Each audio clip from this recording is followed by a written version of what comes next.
Greetings, folks. John Morgan here. Welcome to the John Morgan Show. Hi, my name is John Maxwell, and I am with my friend John Morgan. And I have on two different occasions watched him do the George Bush impersonation. He's better than George W. himself. Funny, I enjoy him, and you will also. What I love about him is great values, great giftedness, and he will come into your life, into the life of your group, and give you humor and give you food for thought that will truly make a difference in your life.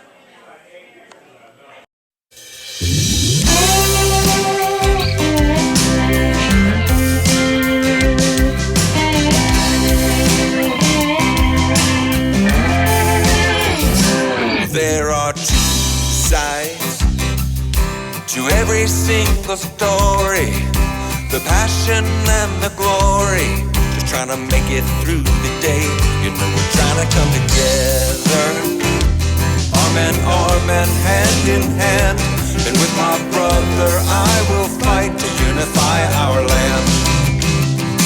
America, home of the brave, we stand strong when we're willing to change.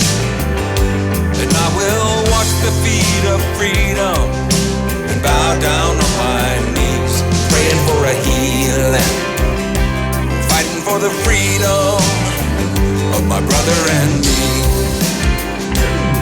And on the other hand, there are those who would undo us, unruly who would rule us and break us all apart. And I will stand beside you and fight against injustice and lawless ones among us. Come on, let freedom ring. America, home of the brave, we stand strong when we're willing to change. And I will wash the feet of freedom and bow down on my knees, praying for a healing, fighting for the freedom of my brother and me.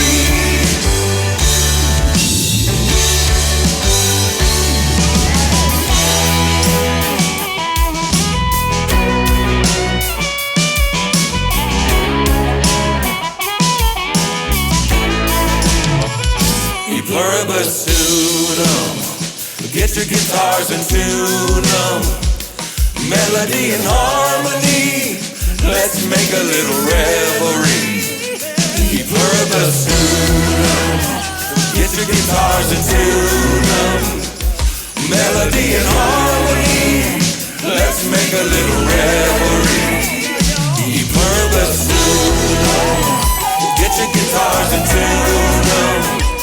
Melody and harmony, let's make a little revelry.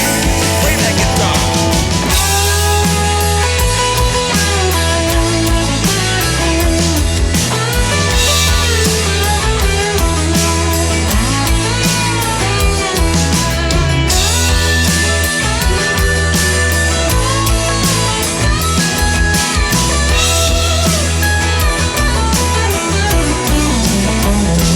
America, home of the brave.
mind, I can play that.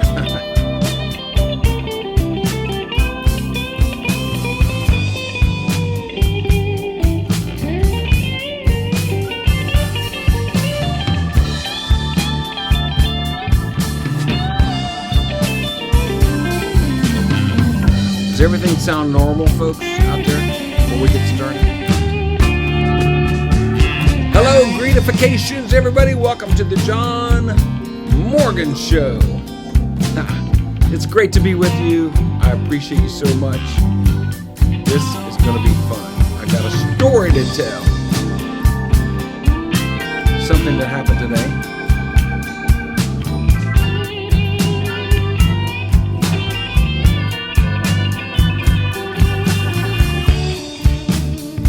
Hey, Carol, good to see you. Grateful that you're there. Seems I lately, babe,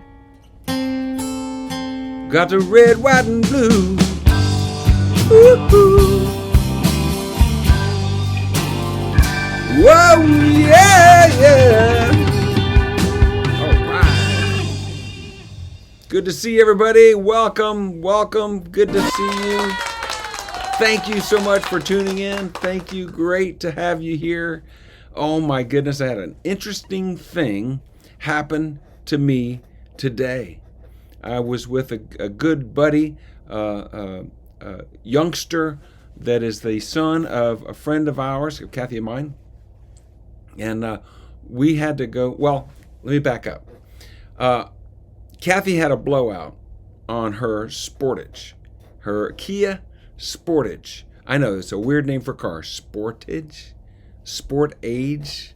I don't know, it's weird. But we have a Kia Sportage, and it got a flat tire. Well, it's just, to me, it looked like it was just, I mean, I found where the nail went in. It just looked like a simple patch job. But when I took it up to the company to just patch it, they said, oh, you got sidewall damage. You know, she really pulled over almost immediately after she felt the air go out of the tire. But they said, sidewall damage, sorry. And so, you know, I picked out a tire that was reasonable price. And, well, you know, you should really probably get a pair. And if you buy a pair, you get a discount. So I ordered 2. And then when they were putting the tires on, they came back in and they said, you know, you need to come and take a look at this. And they came and showed how all 4 tires were separating. Oh my gosh. They were going to get a divorce. They were separating. And look, I don't know much about anything, but I know this. All 4 tires on a car are not going to separate at the same time. It's just not going to happen. They misinterpreted it. The rest of the tires looked fine to me. Hey, Beth, good to see you. Welcome this afternoon. So there's a story. So I was telling a story.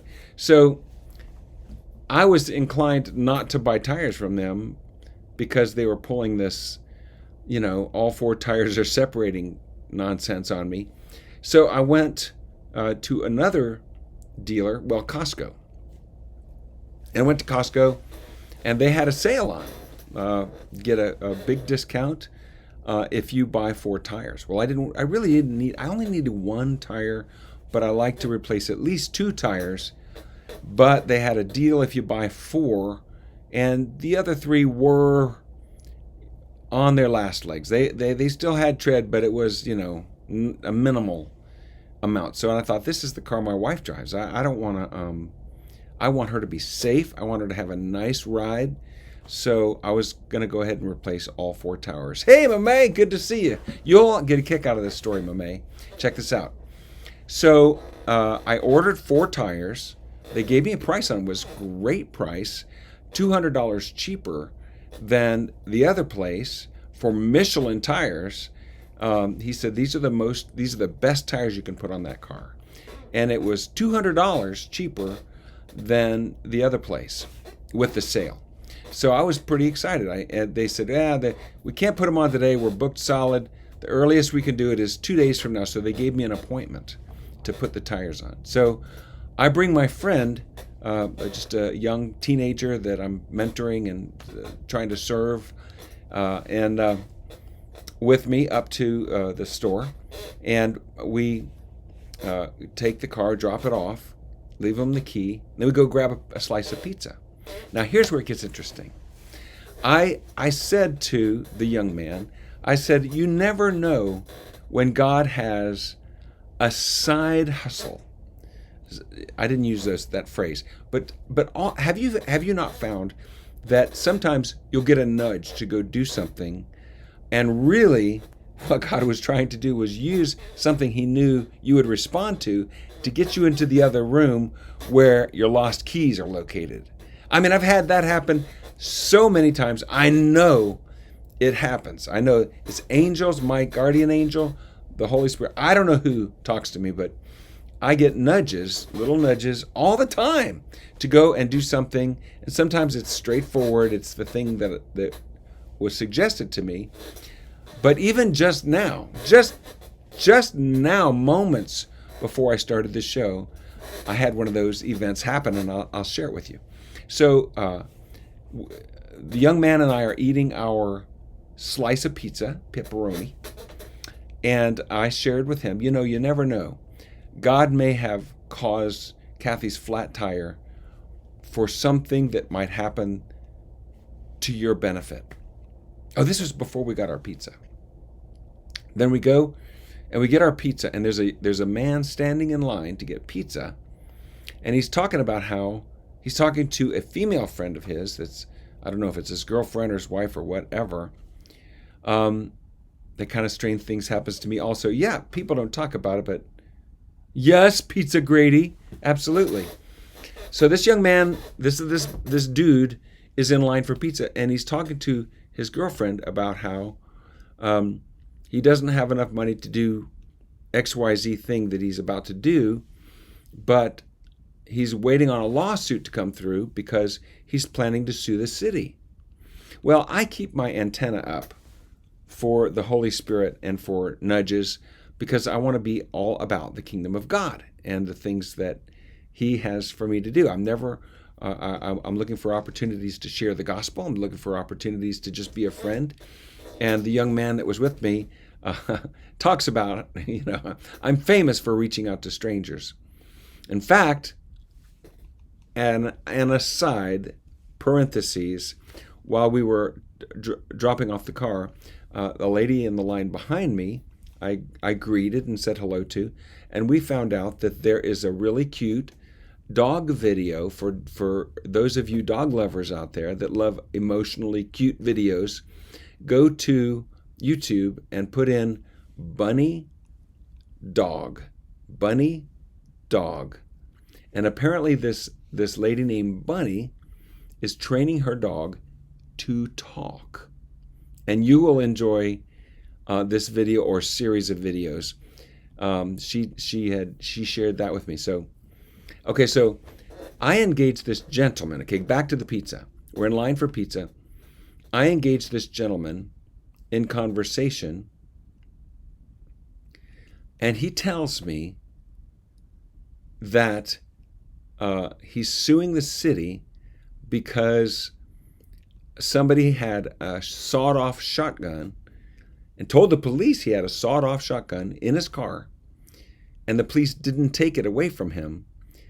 And because of that, the guy shot him being the guy I was talking to, with the sawed-off shotgun in the right here in the side, in his tummy. Point blank, he said, from 8 feet with a sawed-off shotgun, just shot him. Bam. I mean, whoa. I'm thinking that's going to kill somebody, but he's standing there. And I've recently read the book Imagine Heaven about people who have had near-death experiences. People who died and went to heaven and came back and lived to tell the story. So, this guy just got shot with a sawed-off shotgun. I'm curious to know, did he have an NDE, near-death experience? So I asked him, I said, so the guy shot you. What happened? I mean, what happened? And he goes, well, I died. And then I came back and I said, please elaborate, as my young friend and I are listening. And he goes, well, I said, tell me the story. So he said he was leaving his ex-girlfriend's house to go visit his father for his birthday. And he was in the front yard. And this guy, who was the ex-girlfriend's new boyfriend, comes walking from around behind a car. I don't know if he knew he was there. I mean, I'm only trying to picture these things because I wasn't there. And he's got this shot-off shotgun, and he just points it at the guy point blank, boom, and pulls the trigger and shoots the guy. Now, obviously, there's more to the story, the arguments that took place previous times and whatnot. We don't know the rest of the story. Maybe someday I'll meet him again and get to hear the rest of the story. But the guy shoots him, and he instinctively covers the wound. And apparently it was a good thing he did, because all of his guts and blood and everything didn't come out. He falls to the ground. The paramedics come, and he's got just enough consciousness to point out the guy that had the gun to whoever, the paramedic. I guess he was conscious long enough for the paramedics or the police or somebody. But then he died. And he said, and this is a guy that he really didn't look like the type that would make up that story. I mean, he was kind of a hillbilly, if you don't mind my saying so. Just a redneck like you and me, you know. And he said, I felt myself drawn out of my body, and I was hovering over the scene. And I saw my ex-girlfriend there looking over my body. I saw the paramedics trying to work on my body. And I saw the guy that shot me. And I watched the whole thing from above, from over my body. And I mean, we're standing in line for pizza, so I don't have time to really draw him out for a lot of details. But I said, what happened next? And he goes, I was drawn into heaven. He said, I was drawn into heaven. It was the most peaceful experience, and I experienced Jesus. And then I saw my grandfather, who had previously died, and he came up and he's talking to Jesus. And my grandfather's telling Jesus, he's here too soon. He's not supposed to be here yet. And so he says, I came back in my body. And that's the end of the story, except for one kicker. Then he lifts up his shirt, and man, the guy had been shot with a shotgun. Oh, there's no doubt. He had a horrific scar to accompany the story, which in my mind, I immediately thought, this is so cool, because my young friend will never forget this moment. How God cared for him, sent him back to his body to tell the story. And so here's where it becomes present day, present moment. As I walked into my studio, and this isn't my studio, by the way, this is a green screen creation behind me. But, go ahead and go with the willing suspension of disbelief. And this is my studio. Yeah, all nice and neat. Dainty little white chair right over my shoulder. Right up there over my bookshelf where I have my father's flag from his funeral, triangular shaped flag in a frame case, also sits this cowboy hat. Wow, it's disappearing on me. Anyway, this cowboy hat. And I thought I would start the show wearing the cowboy hat. So I put it on. And then when I looked down from where the cowboy hat was, I saw this book, Heaven is for Real, as told by Colton Burpo to his parents, Todd and Sonia Burpo. This is the young man And he's still, by the way, this is not the guy who admitted, there was a guy who had a visit heaven experience who really conspired to tell the whole story just for attention. This guy, he's the real deal. He, to this day, holds on to his story exactly as he first told it to his parents. And I mean, he met a sibling that his parents hadn't even told him existed. I mean, it's crazy, the evidence of the reality of these things that happen. And so when I went over to grab the book, my hat, which didn't make any sense, it didn't go with this motif at all. Cowboy hat? This shirt? It just doesn't match. But I looked down and found this book, and I'm going to share it with my friend. And it is just uber exciting because people, they don't know God is so kind.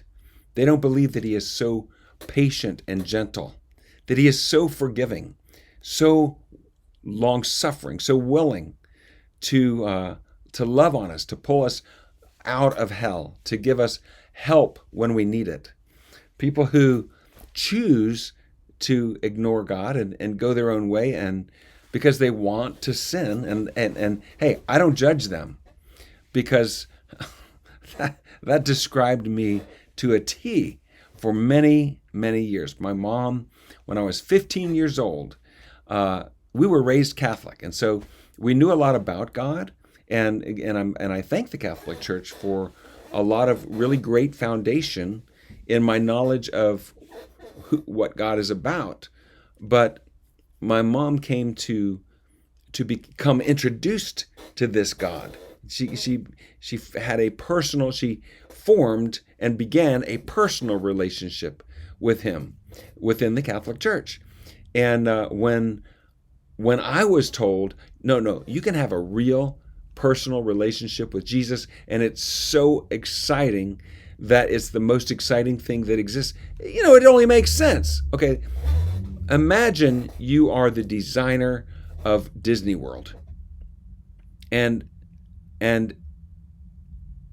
or imagine the designer of all the coolest rides at Disney invites you into the park at night after it's closed to have a special tour from the main engineer to play on the rides and to break all the rules and to have fun.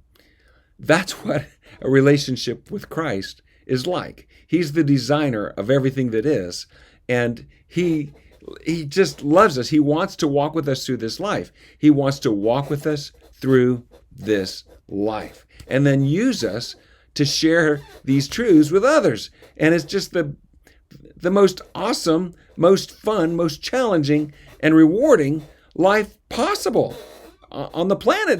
But the cooler part about it is you get rewarded for everything you do. When you're all in for the kingdom of God and you live for his glory and you live to please him, everything you do fits into the category of living by faith. Without faith, it is impossible to please him, it says in the word. So you're set up for eternal success. And man, that is just the coolest thing ever. So I don't know where I was going. I don't know where I was going with that story, other than to say that it is so worth it to be all in with God, because life becomes an amazing adventure. So then we're eating our pepperoni pizza. We're sitting, all the chairs are gone because of COVID. They're at Costco. They used to have those benches out there where you could sit and eat. So we're sitting on the, they've got these columns, and then the concrete comes out and goes down, and you can sit on that edge. It's kind of like a seat. So we're sitting there. The tire guy comes out, and he goes, John, he says, I'm sorry to tell you, we made a mistake and ordered you the wrong tires. The tires you need are bigger than the ones you ordered. And I'm disappointed immediately because I'm thinking I'm going to have some new tires to bless my wife with when she comes home. But On the other hand, I understand why they were $200 cheaper than the other tires, because they were smaller. But I didn't know that. At the time I ordered them, the guy told me these are the right tires for your car, and I just believed him. So I turned to my friend and I said, you watch. I'll bet we're going to get some kind of a deal. And we actually even said a little prayer before we went back into the tire office there at Costco. And and he had been there with my son John not long ago, and he told me a story. He said a lady came in there when I was there last time, and she was irate, and she wanted to talk to the manager, and I'm not paying another nickel, and she really had an attitude. And then he said, and then the guy she was yelling at pushed the Karen button. She pushed the Karen button that automatically calls the manager. It's so funny. And then the manager came along. And so I went in, but I had a completely different demeanor. I said, look, I'm really hoping you guys will cut me some kind of slack here, because I've used an awful lot of time. I did a lot of shopping for the tires before I came here. It was online and locationally. And I bought from you because of your price. And the price wouldn't have been so good had I bought the right tires, which I thought I was buying, and that's what he told me I needed. So the tires you're going to sell me, I'm sure they're going to cost more. And I'm hoping you'll just give them to me at the same price because of the inconvenience and everything I've had to go through. And he pushed the Karen button. He called the manager, and the manager was very quick and came in, and he explained it to him, and he explained the situation. And the manager said, look, he says, I can't do anything about the price. That's beyond my control. But what I can do is I can take off all of the installation costs, the balancing, the rotation, and the putting them on, and all of that. And that was, a nice little chunk of change. So I had to pay for the difference in the price, but I had taken off, in addition to the sale price, in addition to the sale break that I received, I also got all of the installation charges taken off. So that was a blessing. And then we came home. And that's what happened to me today. It was so much fun. If you haven't gotten a copy of Colton's book, Heaven is for Real, even though it's written for kids, well, actually, this is the version. Wait, there you go. This is the version written for kids. They have a version written for grown-ups like me, and you can get that. But what I really want to suggest that you get is a copy of the book Imagine Heaven. Imagine Heaven was written by a gentleman named John Burke, who was not a believer in this sort of thing. It was really not even much of a Christian, if at all. In fact, I think he was set out to refute all of this when he was a young man, and his dad had a book. I've actually already forgotten the name of his dad's book. His dad's book studied over 1,000 near-death experiences that people had from all over the world, from all kinds of different backgrounds, different religions, and everything. And they all had very similar experiences. And so he wrote his book, Imagine Heaven, interviewing many, many hundreds of people. He studied over 1,000 near-death experiences, and then after like 35 years of study, wrote the book. And it is so fascinating. I have the Audible copy, so I'm listening to it on Audible. My friend Robin has the hard copy, and she's just as blown away by what she's reading as I am by what I'm hearing. And it's just fun. So today we met an NDEer. It was crazy. And so you keep your eyes open for these things, and they happen. It's so much fun. So anyway, do me a favor, if you like the story that I just shared with you, hit that button. And if you would like to share it with some of your friends, please share the video. And that's really my whole story for today, was to share that real life encounter that I had today, having just read the book. So it's so much fun when I read something and then have practical application of it right afterwards. The gentleman we met up at Costco at the pizza stand, shot in the chest, or right here in the tummy, and had the very massive scar to prove it, and then met his previously deceased grandfather up in heaven, and Jesus, for Pete's sake, and lived to tell about it. And my young friend got a chance to experience it all, and it was so graphic and so wild. I'm sure he'll never forget it, and it's a seed planted in his heart. Isn't that great? It's so awesome. Well, y'all have a great and awesome Wednesday. I know Kathy and I will, and we will see you tomorrow morning on the Pray for America program. And remember, Father's Day is coming up. It's right around the corner. And if you want to do something extra special, something really different, order him a bushgram. My motto is, why send flowers when you can send a bush? Bushgrams. You can't beat them. Speaking of George Bush, he did an interview today. He's promoting his new book about immigrants. I think that I agree with him that immigration is a fantastic asset in our country. A great deal of our national treasure are our immigrants. I just wonder in the book, and I really need to get a copy so I can find out, if he talks about differentiating legal from illegal immigration. That's my question. If anybody's already read the book and you know the answer, please let me know. In the meantime, I'll go ahead and get a copy so I can report back to you. Well, God bless you. Have an excellent afternoon. And God bless the United States of America. John Morgan came to our church this evening. He entertained us with impressions of President Bush. I found him very entertaining. I also, surprisingly to me, found him very challenging from a Christian standpoint.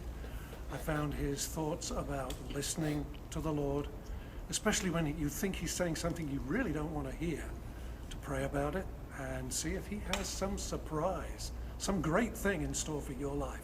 That was his experience, and he invited me to think about that possibility for myself. That's what I'm talking about. Does he have some surprise? Yes, the answer is yes. 1,000 times yes. Why would the creator of roller coasters not take you for a ride? Why would the creator of fun and laughter and adventure not take you for fun and adventure? Just doesn't have that. All right, folks, thanks so much for tuning into the John Morgan Show. I'm your host, John Morgan, and I love you, and I like you. And I hope you have an amazing Wednesday night. Wish I could play guitar like that. But then, I'm glad there's a guy named Phil Keaggy. If you've never watched Phil Keaggy in action, I encourage you to Google him. And while you're Googling, don't forget to go to YouTube and look up Bunny and Dog. Bunny and Dog. And see what they're doing teaching canines to communicate. It's just crazy.